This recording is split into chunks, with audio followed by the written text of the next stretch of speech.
एकदम मऊ दाणेदार लुसलुशीत पाकाने असे टम्म फुगलेले आणि ते सुद्धा हलवाई स्टाईल. एक ने एक सिक्रेट टिप्स वगैरे सगळं वापरून कशा पद्धतीने बनवायची पाकाची सुद्धा सिक्रेट टिप्स अशा प्रकारे मी आज तुम्हाला गुलाबजामची रेसिपी शेअर करणार आहे तुमच्यासोबत. अशा प्रकारचे जे एकदम कलरने भरपूर असे जे गुलाबजाम आपले आहेत दाणेदार, तर त्यासाठी आपण अगोदर इथे पाक बनवून घेऊया. तर पाकासाठी इथे मी अर्धा किलो साखर घेतलेली आहे.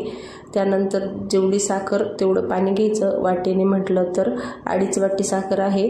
या प्रकार जेवढी साखर तेवढं पाणी घ्यायचं आणि पाक बनवताना असा थोडंसं असं चपटच भांडं घ्यायचं. त्याने काय होईल, जेव्हा आपण पाकामध्ये गुलाबजाम सोडू ते गुलाबजाम छान प्रकारे पाक पितील आणि असे एकदम मोकळे मोकळे राहतील. तर त्यानंतर इथे मी साखर जी आहे छान विरघळेपर्यंत आपल्याला ते हलवून घ्यायचे आहे. अशा प्रकारे हलवली. त्यामध्ये मी 2 चमचे दूध घातलेलं आहे, कारण जी साखरेमध्ये जी घाण असते ते आपल्याला घाण जी आहे ती सर्व काढून घ्यायची आहे. आपण त्याला मळीसुद्धा म्हणतो.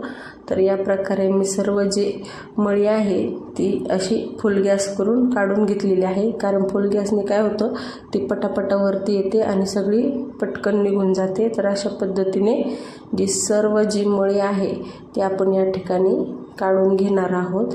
मळी आपली काढून घेतली. पाक बघा किती स्वच्छ आणि एकदम निथळ असा दिसतोय आणि एवढी त्यामध्ये जी मळी आहे ती निघालेली आहे. त्यानंतर मी ते 4 विलायची घेतलेली आहे. विलायचीला फक्त थोडंसं ठेचून घेतलेलं आहे. पावडर नाही करायची किंवा खूप ठेचायचं नाही, फक्त थोडंसं नॉर्मल ठेचलेले आहे. त्यानंतर यामध्ये मी 10 ते 15 केसरचे धागे घातलेले आहेत आणि आपण परत चाचणीला चांगलं हलवून घेऊया. आपल्याला एकतारी चाचणी वगैरे काही नाही करायचं, फक्त थोडीशी अशी चिकट मधासारखी झाली की आपली जो पाक आहे तो रेडी आहे आणि केसरने सुद्धा छान कलर सोडायला सुरुवात केलेली आहे. त्यानंतर या ठिकाणी मी खवा घेतलेला आहे. तर खवा मी इथे 500 ग्रॅम घेतलेला आहे आणि खवा ज्यावेळेस आपण घेतो थोडासा रफ असतो, तर या पद्धतीने तळहाताच्या साह्याने जे आहे ते छान प्रकारे असं मॅश करून घ्यायचं आहे. हीच ती सिक्रेट टिप्स आहे. पहिली सिक्रेट टिप्स की आपल्याला खवा जो आहे तो छान मॅश करायचा, एक सुद्धा गाठ नाही राहिली पाहिजे. अशा पद्धतीने तळहाताच्या साह्याने जो आहे खवा छान मॅश करायचा आहे. त्यानंतर आपण यामध्ये घालणार आहोत जे की हलवाई घालतात. सिक्रेट टिप्स, सिक्रेट अशी एक वस्तू आहे की त्याने जे गुलाबजाम आहेत एकदम दाणेदार आणि मऊ बनतात, तर ते आहे पनीर. तर या ठिकाणी मी 500 ग्रॅम खव्याला 100 ग्रॅम पनीर किसून घातलेलं आहे.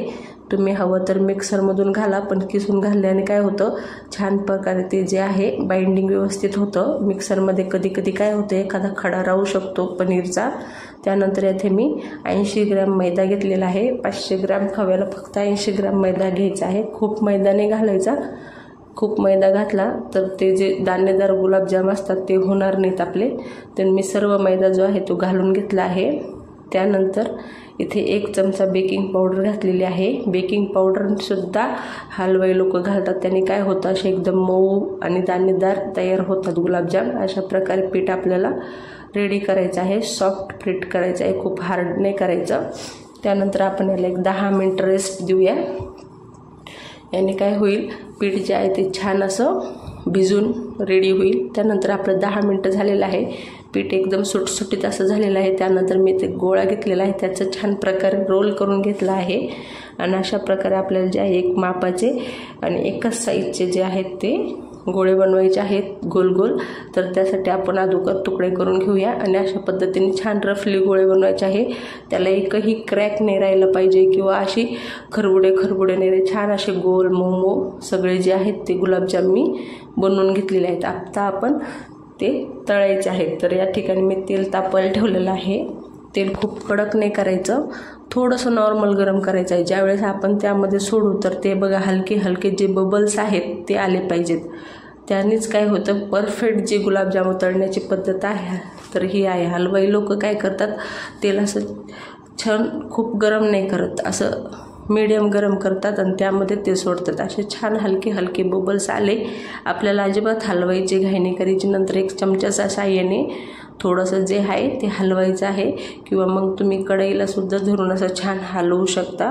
पण काय होतं, कढई गरम असते त्यामुळे चमच्याच्या साह्याने मी ते हलवत आहे. अशा प्रकारे आपले कलर बदलत आहे गुलाबजामुचा बघा तुम्ही.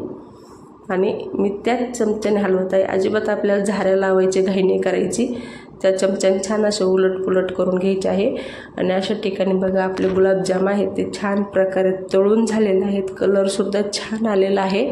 आणि आता जी चाचणी जे आपला पाक आहे तो एकदम थंड झालेला असेल तर त्याला थोडंसं नॉर्मल गरम करायचं आहे, एवढं गरम की त्यामध्ये ज्यावेळेस आपण बोट घालू तर ते बोटाला ती गरमपणा जो आहे तो ससला पाहिजे, एवढी गरम करून घ्यायची आहे। आणि अशा पद्धतीने जे आहेत मी सर्व गुलाबजाम तळून घेतलेले आहेत। आणि हे बघा तुम्ही, मी हे पॅनमध्ये सर्व गुलाबजाम घातलेले आहेत, ते छान प्रकारे पाक ते गुलाबजामाने शोषून घेतलेला आहे आणि गुलाबजाम छान प्रकारे टम्म फुगलेले आहेत। तुम्हाला माझ्या गुलाबजामची रेसिपी कशी वाटली नक्की कमेंट करून सांगा। रेसिपी आवडली असेल तर लाईक शेअर सबस्क्राईब करा। Bye bye.